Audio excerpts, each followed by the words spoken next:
أعوذ بالله من الشيطان الرجيم. بسم الله الرحمن الرحيم.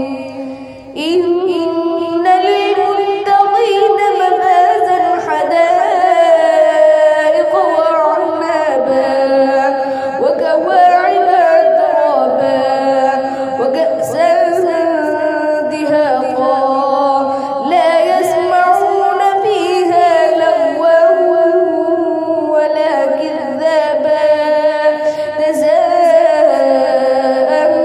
من ربك عطاء حسابا. رب السماوات والأرض وما بينهما الرحمن لا يملكون منه خطابا. يوم يقوم الروح والملائكة صفا لا يتكلمون إلا من أذن له الرحمن وقال صوابا. ذلك اليوم الحق فمن شاء